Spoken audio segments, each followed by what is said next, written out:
महाभारत युद्ध के बाद बचे हुए लोगों का क्या हुआ। प्राचीन भारत का इतिहास है महाभारत। श्री कृष्ण द्वैपायन नाम के वेदव्यास ने यह ग्रंथ श्री गणेश जी की मदद से लिखा था। जीवन के रहस्यों से भरे इस ग्रंथ को पंचम वेद कहा गया है। यह ग्रंथ हमारे देश के मन प्राण में बसा हुआ है। यह भारत की राष्ट्रीय गाथा है।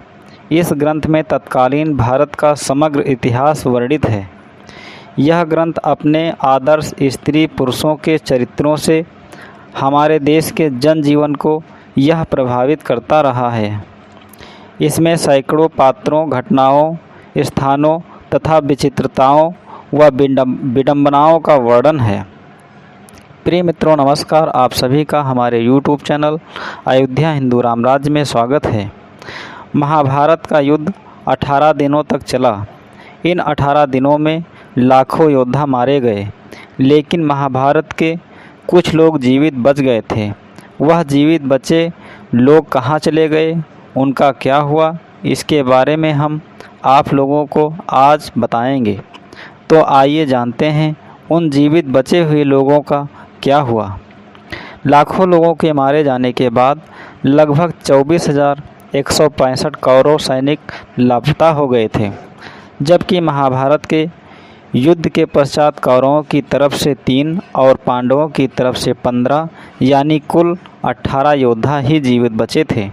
युधिष्ठिर ने युद्ध के मैदान में ही सभी योद्धाओं का अंतिम क्रियाकर्म करवाया था। महाभारत युद्ध की समाप्ति के बाद कृतवर्मा, कृपाचार्य, युयुत्स, अश्वत्थामा, युधिष्ठिर, अर्जुन, भीम, नकुल, सहदेव, श्री कृष्ण, सात्विक आदि जीवित बचे थे।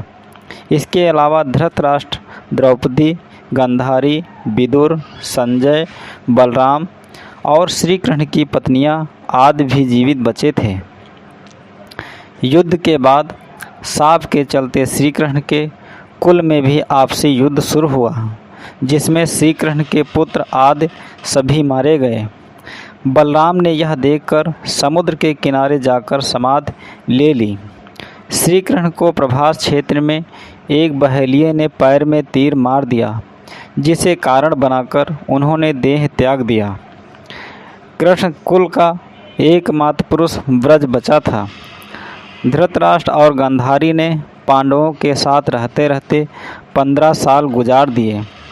तब एक दिन भीम ने धृतराष्ट्र व गांधारी के सामने कुछ ऐसी बातें कह दी, जिसे सुनकर उनके मन में बहुत शोक उत्पन्न हुआ और दोनों वन चले गए। उनके साथ गांधारी, कुंती, विदुर और संजय भी वन में रहकर तप करने लगे। विदुर और संजय इनकी सेवा में लगे रहते और तपस्या किया करते थे। एक दिन युधिष्ठिर के वन में पधारने के बाद विदुर ने देह छोड़कर अपने प्राणों को युधिष्ठिर में समा दिया। फिर एक दूसरे दिन जब धृतराष्ट्र और अन्य गंगा स्नान कर आश्रम आ रहे थे, तभी वन में भयंकर आग लग गई। दुर्बलता के कारण धृतराष्ट्र, गांधारी व कुंती भागने में असमर्थ थे, इसलिए उन्होंने उसी अग्नि में प्राण त्यागने का विचार किया और वहीं एकाग्रचित्त होकर बैठ गए। इस प्रकार धृतराष्ट्र, गांधारी व कुंती ने अपने प्राणों का त्याग कर दिया।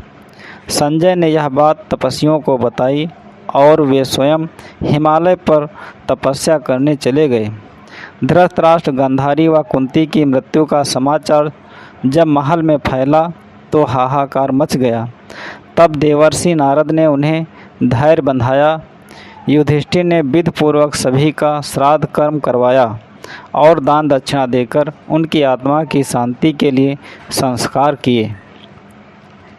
अंत में युधिष्ठिर अपना राजपाट परीक्षित को सौंपकर द्रौपदी सहित अपने चारों भाइयों के साथ सशरीर स्वर्ग चले गए। स्वर्ग के मार्ग में युधिष्ठिर ही एकमात्र जीवित बचे, बाकी सभी एक एक करके गिरते गए और मरते गए। अंत में युधिष्ठिर ही जीवित स्वर्ग पहुँचे। युधिष्ठिर के स्वर्ग पहुँचने पर युधिष्ठिर को अपने अन्य परिवार के लोगों से भी मुलाकात हुई। अर्जुन, भीम, नकुल, सहदेव, द्रौपदी, दुर्योधन आदि भी स्वर्ग में मिले। तो यह मित्रों, यह वीडियो आपको कैसी लगी हमें कमेंट बॉक्स में बताएं। अगर वीडियो अच्छी लगी हो तो वीडियो को लाइक करें, शेयर करें। अगर आप हमारे चैनल पर नए हैं तो हमारे चैनल को सब्सक्राइब करें, क्योंकि ऐसी वीडियो हम लाते रहते हैं। धन्यवाद। जय श्री कृष्णा। राधे राधे।